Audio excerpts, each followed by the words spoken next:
जब भी हम शूट पे जाते हैं तो हम सोचते हैं कि जो हमें सेटिंग्स पता है क्या वो सफिशिएंट है। नहीं, ऐसी बहुत सारी सेटिंग्स होती है जिसको आप जानकर आपकी वीडियो की क्वालिटी और बेहतर कर सकते हैं। जब मैं भी शूट पे जाता था मुझे लगता था ये सेटिंग्स के अलावा और कोई सेटिंग्स नहीं होती है।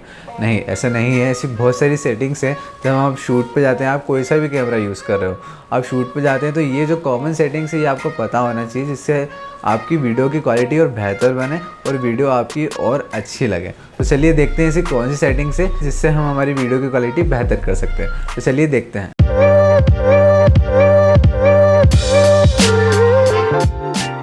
Hello guys, welcome back to skills master. तो चलिए बिना देरी करे जानते हैं ऐसी कौन सी टेक्निकल सेटिंग्स है जिससे हम हमारी वीडियो की क्वालिटी बहुत ज़्यादा इंप्रूव कर सकते हैं। तो चलिए देखते हैं। तो फर्स्ट है रिजोल्यूशन मेरे ख्याल से आपको पता ही होगा।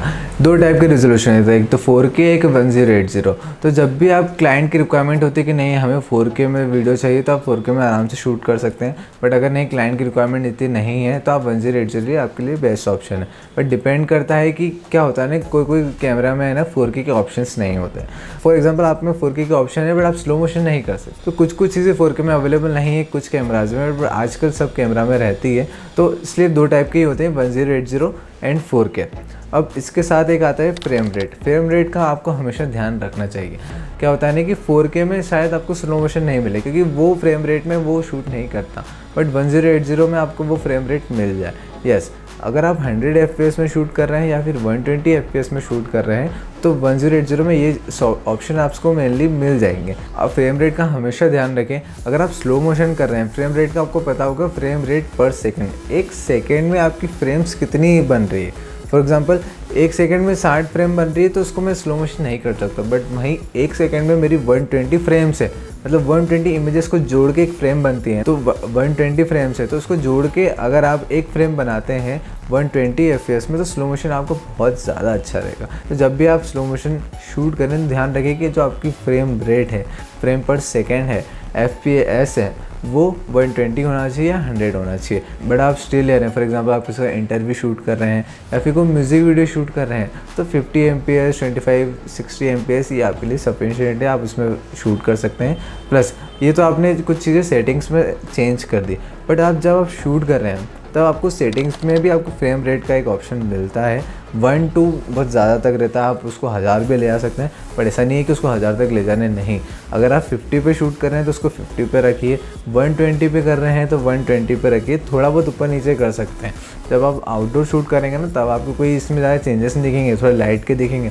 बट आप जब इंडोर शूट करेंगे ना तब आप बोलेंगे कि यार मैंने 50 FPS पे रखा है बट इधर मेरी जो सेटिंग्स है वो 60 पे और लाइट ब्लिंक कर रही है, ऐसा क्यों? नहीं, लाइट ब्लिंक करेगी क्योंकि जो आपका फ्रेम रेट पर सेकंड है वो आप ज़्यादा बता रहे हो। तो अगर आप 50 को 50 पे ही रखेंगे और इंडोर शूट करेंगे लाइटिंग्स में तो वो चीज़ अच्छी रहेगी। तो आपको है ना मैच करके चलना है। अब थर्ड हमारा आता है अपर्चर डिपेंड करता है आपका लेंस कौन सा। अगर आपका लेंस है 1.8 अपर्चर का, भाई साहब आपके पीछे जो ब्लर आने वाला है, आपकी वीडियो की क्वालिटी जो बनने वाली, बट वहीं अगर आपका अपर्चर है 4.2, 4.3 तो ब्लरनेस थोड़ी कम हो जाएगी, क्वालिटी में ज़्यादा डिफरेंस नहीं आएगा। बट क्या होता है ना कि लोग चाहते हैं जितना ज़्यादा ब्लर होना उतना एक ऑब्जेक्ट पे फोकस अच्छा बनता है। आईफोन में भी अपर्चर आने लग गया है, जैसे आपने सिनेमैटिक मोड आपने आईफोन में देखा होगा, वो क्या काम करता है, यही अपर्चर वाला काम करता है। वो चीज़ों को बैकग्राउंड में बहुत ब्लर कर देता है, तो जिससे आपका एक ऑब्जेक्ट है वो बहुत अच्छे से फोकस में आ जाए। इसलिए अपर्चर बहुत मैटर करता है और ये मैटर करता है आपके लेंस के ऊपर। आपका लेंस कौन सा है। अगर आपका लेंस है कि यार 1.8 है तो बहुत अच्छा अपर्चर आएगा, ज़्यादा है तो थोड़ा कम आएगा। जब आप शूट करें तो अपर्चर की सेटिंग्स भी कर सकते हैं। अगर आपका 1.8 का है, आपको बढ़ाना है, देखो जो लास्ट होता है वो लेंस में दिया गया होता है। अगर 1.8 का लेंस है तो 1.8 लास्ट है, उससे ज़्यादा वो नहीं होगा। अगर 4.2 का है तो 4.2 से ज़्यादा नहीं होगा। आप उसको बढ़ा सकते हैं बट कम नहीं कर सकते। ब्लर आप कम कर सकते हैं बट बढ़ा नहीं सकते क्योंकि वो लेंस पर डिपेंड करता है। इसलिए अपर्चर बहुत ज़्यादा मैटर करता है। जब भी आप शूट पे जाएं तो आप ध्यान रखें आप लेंस कौन सा ले जा रहे हैं। हमेशा ये होता है, जब मैं स्टार्टिंग में जाता था तो मैं सोचता था कि कोई सा भी लेंस ले जाओ कोई प्रॉब्लम नहीं, भाई लेंस बहुत ज़्यादा मैटर करता है। आप जब शूट पे जाते हैं तो आप देखिए कि आपका लेंस कौन सा है। अगर आप क्लोज लेंस ले रहे हैं, 85 ले रहे हैं, 1.8 का ले रहे हैं तो बहुत ज़्यादा बेटर है, आपकी वीडियो की क्वालिटी और अच्छी दिखेगी, आपको खुद को देखने में मज़ा आएगा। बट आप वाइड करें, क्योंकि वो भी ज़रूरी नहीं है कि हर चीज़ आप है ना क्लोज़ में ही लें, हर चीज़ आपको ज़्यादा ब्लर में ही चाहिए। क्या होता है कुछ चीज़ों में आपको बैकग्राउंड दिखाना भी पड़ता है, तो सब में आप ब्लरनेस ज़रूरी नहीं है, कुछ कुछ चीज़ों में ज़रूरी है, कुछ कुछ चीज़ों में नहीं है। बस आप ध्यान रखें कि एक लेंस ऐसा होना चाहिए जब भी आप कोई सा भी शूट कर रहे हैं जिसमें ब्लरनेस ज़्यादा हो, तो आपकी वीडियो की क्वालिटी और बेहतर बन सकती है। अब फोर्थ है आईएसओ। आईएसओ आपको पता होगा, जब आप एक्सपोजर सेट करते हैं, जब आपको ब्राइटनेस चाहिए रहती है तो आईएसओ बहुत अच्छा काम आता है। जब आप आईएसओ को है ना, मेरे ख्याल से जब आप आईएसओ को बहुत ज़्यादा बढ़ा देते हैं ना, तो आपकी वीडियो में बहुत सारी नॉइज़ आने लग जाती है। तो मैं हमेशा कोशिश करता हूँ कि मैं अपना आईएसओ कम पे रखूँ। देखो कम पे आप रख सकते हो, आप 100 पे भी रख सकते हो, 120 पे, 320 पे रख सकते हो। बट अगर आप वहीं पे जहाँ पे लाइट कम है, देखो लाइट कम है तो आपको आईएसओ बढ़ाना पड़ेगा, वो चीज़ मैं समझता हूँ। बट आप कोशिश करिए कि लाइट जब भी आप शूट करें वहाँ लाइट सफिशिएंट हो, नहीं हो तो आप एक्सटर्नल लाइट्स ले जाएं। क्योंकि क्या होगा ना, जब आपकी वीडियो की क्वालिटी ना एकदम लो हो जाएगी, तो इसलिए मैं चाहता हूँ कि आप आईएसओ लो रखें, वीडियो की क्वालिटी लो ना रखें, वीडियो की क्वालिटी हाई रखें, आईएसओ थोड़ा सा कम कर लें, जिससे मिक्स मैच होके वो चीज़ आप बहुत अच्छी लगे, वीडियो की क्वालिटी अच्छी रखें और आपकी वीडियो और सुंदर दिखे। आईएसओ को जितना ज़्यादा कम रखेंगे ना, उतनी अच्छी शार्पनेस आएगी आपकी वीडियो में। ये चीज़ मैं बोल नहीं रहा हूँ, ये चीज़ मैंने खुद करके देखी है। मैं आईएसओ को जितना कम रखता हूँ ना, उतनी अच्छी शार्पनेस आती है। वहीं आप जहाँ आईएसओ को बढ़ा देते हैं तो शार्पनेस पूरी चले जाती है, वीडियो फटने लगती है, क्योंकि आप इतनी ज़्यादा ब्राइटनेस बढ़ा देते हैं, ओवर कर देते हैं। क्योंकि ऑलरेडी फॉर एग्जांपल ओरिजिनल आप शूट कर रहे हैं ना, वहाँ पे लाइट नहीं है, आप एक्सटर्नल लाइट दे रहे हैं कैमरे से, तो वो चीज़ें फटेंगी, ऑब्वियस सी बात है। तो इसलिए ट्राई करें आईएसओ कम रखें। अगर लाइट कम है तो एक्सटर्नल लाइट्स लगा लें, ठीक है। और अगर एक्सटर्नल लाइट्स नहीं है तो ठीक है, आउटडोर शूट करें, कोशिश करें आउटडोर शूट करें, तो जिसमें आपको आईएसओ का ज़्यादा फ़र्क नहीं पड़े, आईएसओ कम ही रखें और आपकी वीडियो और बेहतर बने। अब बात करते हैं किसकी, कलर की। कलर में पहला आता है white balance. Yes, white balance बहुत ज़्यादा इंपॉर्टेंट है मेरे ख्याल से। वाइट बैलेंस का आपको हमेशा ध्यान रखना चाहिए। वाइट बैलेंस क्या होता है, जब आप आउटडोर में शूट कर रहे हैं, आपका वाइट बैलेंस गलत है, तो आप बोलेंगे यार ओरिजिनल में ये चीज़ ऐसी दिख रही है बट इसका कलर शेड्स अलग क्यों आ रहा है, ठीक है। जब आप इंडोर शूट कर रहे हैं, आपका वाइट बैलेंस अलग है, तो आप बोलेंगे यार ओरिजिनल में चीज़ जैसी दिख रही है बट उसका कलर आपको अलग दिखेंगे। तो वाइट बैलेंस का क्या होता है, जब आप आउटडोर शूट कर रहे हैं तो हल्की सी सनलाइट्स आती है, ठीक है, तो आप हल्के सा येलोइश हो जाता है। तो आप ध्यान रखिए कि जब आप बाहर शूट कर रहे हैं तो हल्का सा येलोइश हो रहा है, तो आपका वाइट बैलेंस भी हल्का सा येलोइश हो। जब आप इवनिंग में शूट करते हैं तो हल्का सा ब्लूइश हो जाता है, तो आप अपना वाइट बैलेंस हल्का सा ब्लूइश करते हैं, वहाँ चीज़ें ये सब चीज़ें काम आती है। तो वाइट बैलेंस का इसलिए बहुत ज़्यादा इंपॉर्टेंट होता है। नहीं तो आप बोलेंगे मेरी वीडियोस में कलर्स नहीं आ रहे हैं, मेरी वीडियोस प्रॉपर दिख नहीं रही हैं, जैसे मैं ओरिजिनल में दिख रहा हूँ और कैमरे में दिख रहा हूँ, दोनों में डिफरेंस, कहीं कैमरे की सेटिंग में दिक्कत तो नहीं। कैमरे की सेटिंग में दिक्कत है, वाइट बैलेंस की हो सकती है। आप वाइट बैलेंस को देखें और नहीं समझ में आ रहा है कि यार मुझे वाइट बैलेंस इतना समझ नहीं आ रही, कोई बात नहीं, उसको थोड़ा ऑटो पे करते हैं। ऑटो पे भी करेंगे तो मेरे ख्याल से इतना कोई प्रॉब्लम नहीं है। जब आप बिगिनर हैं तब आप ऑटो पे भी चला सकते हैं। धीरे धीरे उस चीज़ को सीखें और उसको इम्प्लीमेंट करें अपनी लाइफ में और अलग अलग तरीके से यूज़ करें। बट अगर आप स्टार्टिंग में कर रहे हैं तो वाइट बैलेंस को ऑटो करके भी आप शूट कर सकते हैं, कोई प्रॉब्लम नहीं आएगी। वो खुद अपने टेम्परेचर को सेट कर लेगा, तो ऑटो पे करके भी चला सकते हैं अगर आप बिगिनर हैं। बट ऐसा नहीं है कि हमेशा ऑटो पे करके चलाएं, नहीं, धीरे धीरे वो चीज़ों को चेंज करें, धीरे धीरे सेटिंग्स को चेंज करें एंड उसको इम्प्लीमेंट करके अपनी वीडियो की क्वालिटी और अच्छी करें। अब उससे ही जुड़ी पहली हो गई वाइट बैलेंस कलर सेटिंग्स में, अब सेकंड होती है मेन कलर सेटिंग्स ही। कलर सेटिंग्स में क्या होता है, लोग है ना लॉक पे शूट करते हैं और अलग अलग चीज़ें पिक्चर प्रोफाइल्स पे शूट करते हैं। बट आप अगर बिगिनर हैं, आपको लोग का इतना नॉलेज नहीं है, आप नहीं चाहते कि यार मैं वीडियो को बाद में एडिट करूं इतना ज़्यादा कि वो कलर सेटिंग्स मुझसे नहीं हो, तो कोई बात नहीं, कैमरे में भी बहुत सारी सेटिंग्स होती है जो आपको पोस्ट प्रोडक्शन में अगर आप थोड़ी कम भी करेंगे, देखो थोड़ा बहुत तो आपको करना ही पड़ता है, बस पोस्ट प्रोडक्शन में थोड़ा कम भी करेंगे, कैमरे में ही कर लेंगे तो आपकी वीडियो सुंदर दिखेगी। तो कलर सेटिंग्स में 3 चीज़ें होती हैं। पहला होता है शार्पनेस, दूसरा होता है कॉन्ट्रास्ट और तीसरा होता है सैचुरेशन। जब आप शूट कर रहे हैं, आपको चाहिए कि मुझे कलर ज़्यादा चाहिए तो सैचुरेशन हल्का सा बढ़ा दीजिए। उसके भी लेवल होते हैं, मेरे ख्याल से हर कैमरे के शायद हो सकता है थोड़े अलग लेवल्स हो, बट मेनली 3 लेवल्स होते हैं, 1, 2, 3। जब आप 1 पे कर रहे हैं तो आपको सैचुरेशन को जब आप 1 पे कर रहे हैं तो थोड़ी कलर्स ज़्यादा दिखेंगे, 2 पे करेंगे तो ज़्यादा दिखेंगे और 3 पे करेंगे तो बहुत ज़्यादा।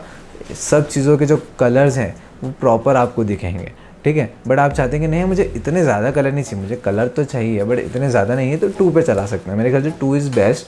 तो अब उसके बाद आता है शार्पनेस, ठीक है। चलो शार्पनेस को 3rd पे रखते हैं, उसके पहले लगते हैं कॉन्ट्रास्ट। कॉन्ट्रास्ट में क्या होता है कि जो आपकी शेडोज़ रहती है, जो भी आप शूट कर रहे हैं आपको शेडोज़ दिख रही होगी, तो शेडोज़ जो रहती है ना, अगर आप कॉन्ट्रास्ट को बढ़ाएंगे तो शेडोज़ में भी फ़र्क पड़ता है, आपकी ब्लैकनेस थोड़ी ज़्यादा आ जाती है। और जो कलर्स रहते हैं वो थोड़े और ज़्यादा डार्क हो जाते हैं, वो चीज़ों को और थोड़ा डार्क बना देता है। बट ज़रूरी नहीं कि आपको कॉन्ट्रास्ट हमेशा बहुत ज़्यादा ही रखना है, 3 पे रखना है, नहीं, आप 1 पे भी रख सकते हैं। मैं तो बोलता हूँ कि जब आप चाहते हैं कि नहीं यार मुझे थोड़ा नया सिनेमैटिक शूट करना है, तो आप माइनस में भी रख सकते हैं। मेरे ख्याल से माइनस में भी कॉन्ट्रास्ट बहुत अच्छा लगता है। तो आप पे डिपेंड करता है, आप खुद सेटिंग्स में जाइए, ये तीनों चीज़ें देखें, कॉन्ट्रास्ट को बढ़ा के देखें कि यार मुझे, क्योंकि डिपेंड करता है ना आप शूट किस चीज़ का कर रहे हैं। अगर आप वेडिंग्स का कर रहे हैं, इवेंट्स का कर रहे हैं, वहाँ का सबका अलग अलग वाइब्स रहती है, तो उसके अकॉर्डिंग अपनी सेटिंग्स को चेंज करें। जहाँ पे आपको कलर ज़्यादा चाहिए वहाँ कलर ज़्यादा लें, जहाँ कॉन्ट्रास्ट ज़्यादा चाहिए वहाँ कॉन्ट्रास्ट ज़्यादा लें। अब 3rd की बात करते हैं शार्पनेस। शार्पनेस आपको पता है, शार्पनेस से आपकी वीडियो क्वालिटी और बेहतर बन जाती है। एक एक चीज़ आपको प्रॉपर दिखनी है, शार्पनेस का वही तो मतलब होता है कि जब आपको एक एक चीज़ प्रॉपर दिखे। क्या होता है ना, जब आप शार्पनेस कम रखते हैं तो हल्की सी ब्लर दिखती है, आपको समझ नहीं आता कि यार इतनी ब्लर क्यों है, बट आपको एक एक चीज़ शार्प दिखेगी। शार्पनेस का मतलब वही होता है, जब एक एक चीज़ शार्प दिखती है तो आपकी वीडियो क्वालिटी और अच्छी हो जाती है। पर इसका मतलब ये नहीं कि आप शार्पनेस 3 पे कर दें। अगर आपने शार्पनेस 3 पे कर दिया, आप बोलेंगे ये तो गंदा सा क्यों लग रहा है। ऐसा नहीं है कि हर चीज़ गंदी से लगे, क्योंकि डिपेंड करता है। अगर आप प्रोडक्ट शूट कर रहे हैं शार्पनेस को बढ़ा दें, आप बोलेंगे यार इसके एजेस भी दिख रहे हैं। जब आपको प्रॉपर एजेस दिखाने रहते हैं ना, तब शार्पनेस का काम आता है। बट अगर आप म्यूज़िक वीडियो शूट कर रहे हैं, वेडिंग शूट कर रहे हैं, तो शार्पनेस को नॉर्मल पे रखें। आप माइनस पे भी रखेंगे तो आपकी वीडियो की क्वालिटी अच्छी ही रहेगी। तो तीनों की सेटिंग्स आप खुद यूज़ करके देखें, आप खुद देखें कि आपको कहाँ पे यूज़ करना है, और उसके अकॉर्डिंग आप चेंज करें और वीडियो की क्वालिटी और बेहतर बनाएं। अब बात करते हैं मीटर मॉनिटरिंग के। अब आप बोलोगे मीटर मॉनिटरिंग क्या होता है, बट जब भी आप शूट कर, अगर आपने नोटिस किया हो तो वहाँ पे एक प्लस का ऑप्शन रहता है, +3, प्लस माइनस में चीज़ें चली जाती है, प्लस में चले जाती है, तो वो मीटर मॉनिटरिंग होता है। वो आपकी ब्राइटनेस को बताता है, आपके एक्सपोजर को बताता है। मीटर मॉनिटरिंग मेरे ख्याल से हमेशा कम होना चाहिए। आप 0 पे रखेंगे बेस्ट है। इसका मतलब ये होता है, 0 का मतलब कि आपका जो एक्सपोजर है वो बहुत सही है, कहीं पे एक्सपोजर ज़्यादा नहीं है। क्योंकि जब आप वीडियो पीसी में देखेंगे या फिर आपके लैपटॉप में देखेंगे, आप बोलेंगे यार कितना ज़्यादा एक्सपोजर है, मुझे पता क्यों नहीं चला। आपको इसलिए पता नहीं चला क्योंकि आपने मीटर मॉनिटरिंग को नहीं देखा। अगर आप मीटर मॉनिटरिंग को देखते हो सकता है वो प्लस में जा रहा हो, प्लस में इतना ज़्यादा देखो, +1 सफिशेंट है ना, प्लस पॉइंट्स में भी थोड़ा सफिशिएंट है, बट +3 होगा तो मतलब आप समझिए कि भाई आपकी वीडियो बहुत गंदी बनने वाली है। तो आप ध्यान रखें मीटर मॉनिटरिंग का। +3 बिल्कुल ना जानते, -3 भी ना जानते। -3 क्यों नहीं जानते भाई, आपकी वीडियो इतनी ज़्यादा डार्क देखेगी, आप बोलेंगे किसी का फेस मैंने लिया इतना काला क्यों आ रहा है, क्योंकि आपका एक्सपोजर बहुत ज़्यादा कम है। हो सकता है वहाँ पे आपको लाइट की ज़रूरत हो सकता है आपका ISO कम हो, तो इन सेटिंग्स की वजह से आपकी मीटर मॉनिटरिंग में प्रॉब्लम आ रही है। तो मीटर मॉनिटरिंग ये चीज़ का ध्यान रखें, हमेशा उसको 0 पे रखें। 0 से थोड़ा नीचे होता है चलता है, 0 से थोड़ा ऊपर होता है चलता है, बट ज़्यादा होता है तो प्रॉब्लम होती है, कम होता है तो दिक्कत आती है। तो ये जो मैंने आपको 6-7 सेटिंग्स बताई, ये चीज़ों का ध्यान रखें, अपनी वीडियो की क्वालिटी और बेहतर बन सकती है मेरे ख्याल से इन सब चीज़ों से। इसलिए मैंने आपको ये सजेस्ट करी है सारी सेटिंग्स, क्योंकि जब मैं भी स्टार्टिंग में करता था मुझे इन सब चीज़ों का नॉलेज नहीं था, मैं कर के सीखा हूँ। तो जो मैंने सीखा हूँ, मैं जो गलती करी है, मैं नहीं चाहता आप वो गलती करें, तो इसलिए मैंने आपको ये चीज़ें बताई हैं। और अगर आप बिगिनर हैं तो आपके लिए बेस्ट है, इन चीज़ों का नॉलेज आपको होना चाहिए जब भी आप शूट पे जाते हैं। और ऐसे ही बहुत अलग अलग सेटिंग्स होती है कैमरा में, जिसका नॉलेज भी हमें होना चाहिए। ये तो बेसिक सेटिंग्स है, ये कॉमन सेटिंग्स है, ये सबको तो नॉलेज होना चाहिए, क्योंकि ये सारी कैमराज में सेम होती है। आप सोनी का कर रहे हैं, कैनन का कर रहे हैं, निकॉन का कर रहे हैं, उन सब में भी ये सारी सेटिंग्स आपको मिल जाएंगी।